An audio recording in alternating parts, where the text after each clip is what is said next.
Salaamu Allaahi calaykum walaalahayga qaaliga aad iyo aad baan idinka mahad celinaya sida wanaagsan ee dhiirigelinta leh ee aad runtii muuqaalada leegta u saartaan.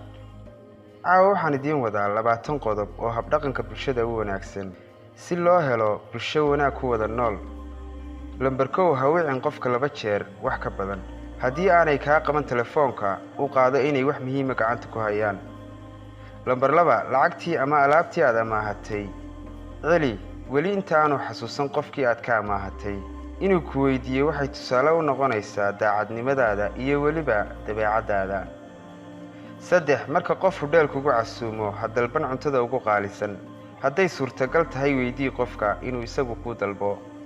4 ha weydiin dadka su'aalo xun sida weli maad guursan miyaa ama miyaanad carruur lahayn ama maxaad guri u iibsan weyday ama maxaad gaadhi u iibsan weyday, waayo arrimahaas dhibaatooyin adiga kuu yaalla maaha. Lambar 5 had iyo jeer u fur albaabka dadka soo galaya ee ku daba socda adiga oo aan u eegaynin waayeelnimo ama rag iyo dumar cidda ay yihiin, waayo habdhaqanka wanaagsan waxba ku waayimaysid. Lambar 6 haddii aad taxi qaadato ama shay kale oo saaxiibka oo kula socda ka bixiyo isku day adna inaad ka bixiso marka dambe. 7 dadku marka ay hadlayaan hadalka ha ka dhexgelin. u daa waxay caloosha ku hayaan inay wada yiraahdaan kadib adigu kala xulo hadalkooda. Lambar 8 haddii aad la kaftanto qof oo aad aragto inuu qofkaasi kaftankaaga ka xumaaday jooji oo ha ku odhan mar dambe. waxay dhiirigelinaysaa qofkaasi inuu kuu calool samaado oo tixgelin adiga kuu hayo. 9 dheh waad mahadsan tahay marka qofku caawiyo ama wax kuu sameeyo. 10 ku ammaan qofka meelaha caamka ah.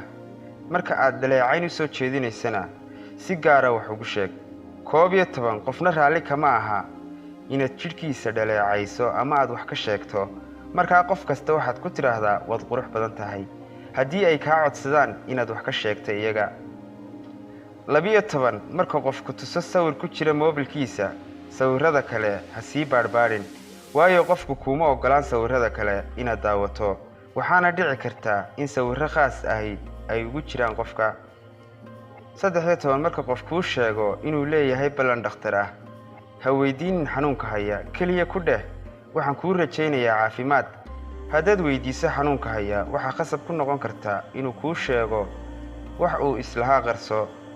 qofku hadduu rabo inuu kuu sheego adigoon weydiin ayuu kuu sheegi doonaa. 14 dadka nadaafadda ka shaqeeya si fiican ula dhaqan oo ah sida aad ula dhaqanto dadka madaxda ah oo kale. qofna raalli kama aha in la liido oo hoos loo eego, laakiin qof kasta wuxuu wanaag dareemayaa markaad ixtiraamto. 15 marka qof si toosa kula hadlayo waa ceeb inaad wax kale ku mashquusho sida telefoon iyo wixii la mid ah. 16 weydiiso qofka ogolaansho marka aad rabto inaad la taliso, waxay kaa caawinaysaa inaanu qofku difaac gelin ee uu qaato taladaada marka uu kaa aqbalo inaad la taliso.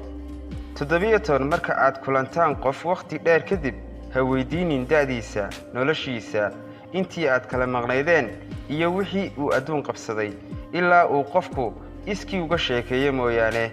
waxaa dhici karta qofku inuu soo maray dhibaatooyin badan oo aanu u baahnayn inuu xasuusto ama uu ka sheekeeyaba.